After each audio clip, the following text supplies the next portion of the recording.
खबर के जरिए जरूर समझ पाए होंगे कि राजनीतिक दलों का असली इरादा क्या है। एसएन सिंह भारतीय जनता पार्टी के प्रवक्ता हैं। आस मोहम्मद कैफ बहुत ही जाने माने पत्रकार हैं पश्चिम उत्तर प्रदेश के। दीपक रंजन समाजवादी पार्टी से, सुरेंद्र राजपूत कांग्रेस कमेटी के प्रवक्ता हैं। Anil Dubey national general secretary हैं राष्ट्रीय लोकदल से, और मौलाना सूफियान निजामी प्रवक्ता हैं फरंगी महली दारुल उलूम के, और वीरेंद्र सिंह जी हमारे स्टेट हेड। लेकिन मैं आपका एक बहुत तारुफ एक बहुत ही अजीज शख्सियत से कराना चाहता हूं। मेरे साथ मुरादाबाद के former member of parliament Lok Sabha और समाजवादी पार्टी के senior leader doctor ST Hasan खास तौर पर सम्मिलित हैं, और इनके बयान एक आज कल बड़ा विवादों में चल रहा है। हसन साहब, शुक्रिया हमें समय देने के लिए। आप पर ये इल्जाम लग रहे हैं कि आपने पहलगाम के आतंकियों की तुलना मुजफ्फरनगर कांड से की। क्या ये जायज है? क्या ये उचित है?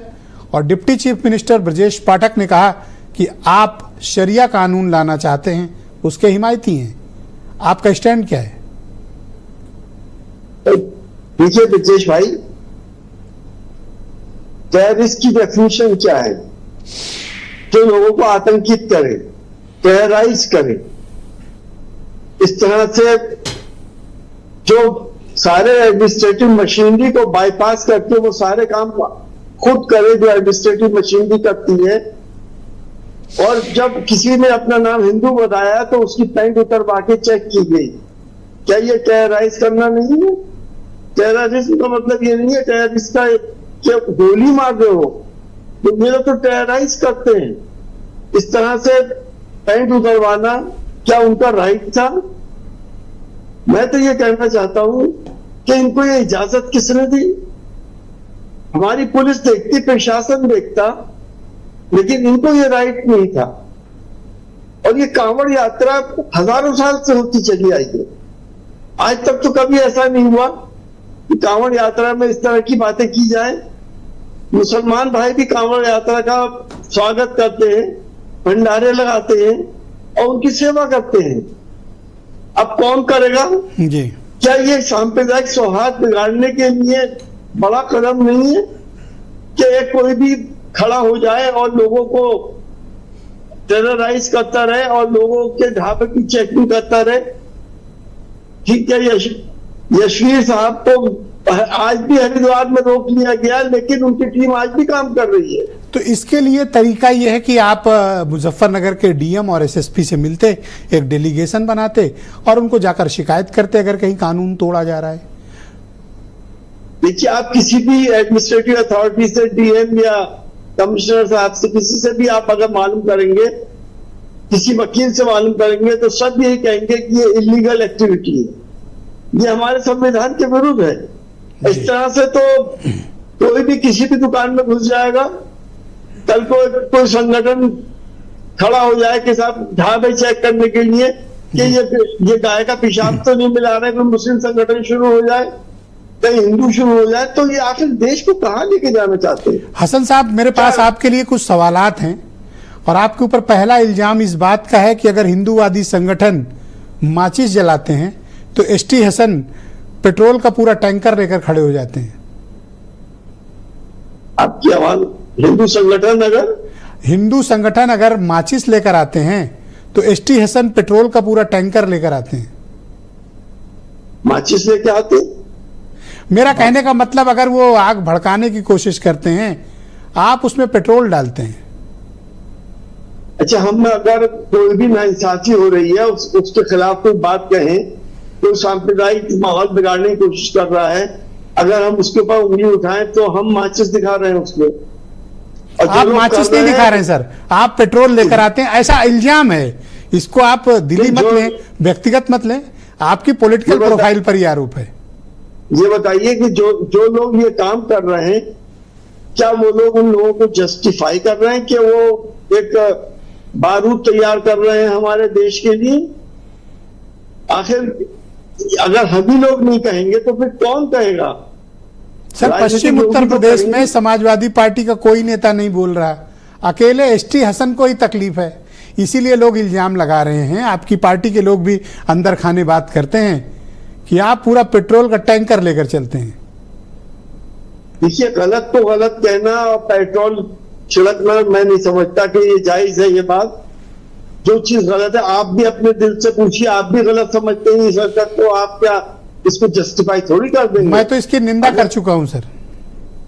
बिल्कुल, मुझे आपके मिजाज पूरा मालूम है, मैं आपकी इज्जत करता हूं। लेकिन आप हमेशा सर विवादों में रहते हैं, कभी आपने ये सोचा सुकून से बैठ के कि आपको लेकर हमेशा विवाद क्यों उत्तर प्रदेश में खड़ा हो जाता है?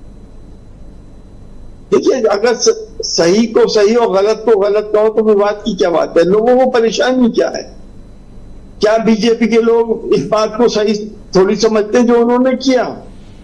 क्या मुख्यमंत्री जी ने उनके ऊपर लगाम नहीं लगाई? तो इसका मतलब मुख्यमंत्री जी सर आप अपने सही को सही मानते रहे और अपने गलत को गलत। आई एम सॉरी बट आज आप पूर्व सांसद हैं और आपकी जगह टिकट किसी और को मिल गया। देखिए, जो गलत हुआ है इस वक्त, आज तो वो कांवड़ पथ के ऊपर कर रहे हैं, इसका संदेश क्या जाएगा? कल को भी ये शहरों में शुरू होगा, तहसीलों में शुरू होगा और उसके बाद गांवों तक में पहुंचेगा। हिंदू भाई मुसलमान से अपने सामान ना खरीदे, मुसलमान भाई हिंदुओं से ना खरीदे, तो ये देश का बांटने की बातें नहीं है। तो सर ये कौन करवा रहा है? आप स्पष्ट रूप से बताइए ना, इसके पीछे कौन है? इसके पीछे वो तमाम ही भगवा ब्रिगेड के लोग हैं। भगवा ब्रिगेड में आप किसको कहते हैं? ये ब्रिगेड तो मतलब किसको कहना चाहते हैं आप? आज स्पष्ट कर दें, ये डिबेट आज खत्म होनी चाहिए, आज आप नाम ले लें। जैसे आपने देखा कि हिंदूवादी संगठन जो इतने उग्र हो गए हैं, सबकी बात नहीं है, बहुत से हिंदूवादी संगठन कौन मास्टर प्लेयर है सर इसके पीछे? आप ये बताओ ना सर, क्या है? कौन मास्टर प्लेयर है इन सब के पीछे? देखिए, ये सियासत हो रही है, ध्रुवीकरण किया जा रहा है वोटों का और वोट लेने की तरकीबें की जा रही है, और कोई ये नहीं सोचा कि देश के फ्यूचर के बारे में कि हम तो इस दुनिया से चले जाएंगे, लेकिन हम अपनी नस्लों को क्या देके जाएंगे? ये नफरतें देके जाएंगे। सर एक अंतिम सवाल ये है कि आपने कभी विचार किया कि अगर आप इतना विवादों में नहीं पड़ते, इस तरह के स्टेटमेंट्स आपके मीडिया में वायरल नहीं होते, शायद आप चुनाव लड़ते और मेंबर ऑफ पार्लियामेंट होते मुरादाबाद से? ये गलती हुई आपसे? देखिए, मेरी पार्टी ने टिकट मुझे दिया और मेरे पार्टी के अध्यक्ष जी हमारे अखिलेश यादव जी बिल्कुल चाहते थे कि मैं चुनाव लड़ूं, लेकिन कुछ ऐसी मजबूरियां हो गई, कुछ ऐसा दबाव उनके ऊपर हो गया कि उन्हें मजबूरी में टिकट काटना पड़ा। मैंने तो नॉमिनेशन भी कर दिया था, ऐसा नहीं है। अगर सच्चाई को हम और आप मिलकर, आप जिस कौम के लिए लड़ते रहे सर, आप जिस कौम के लिए लड़ते रहे उस कौम के रहनुमाओं ने ही आपका टिकट कटवा दिया सर। आप बताओ सर। देखिए, वो कौम की बात नहीं, मैं हिंदू मुसलमान सबके लिए लड़ता हूँ जी। तो अगर मुसलमान भी गलत कर रहा है कि इस तरह से नाम छुपा के अपना ढाबा खोल लिया है, मेरे नजदीक वो भी गलत है। हम कभी भी धोखा देके अपनी रोजी रोटी हमें नहीं कमानी चाहिए, ये हमारे लिए हराम है। जी हसन साहब, मैं आपका बहुत शुक्रगुजार हूं और बहुत शुक्रिया अदा करता हूं। कम से कम आज आपने कोई ऐसे बयान नहीं दिया जो मीडिया में सुर्खियां बने।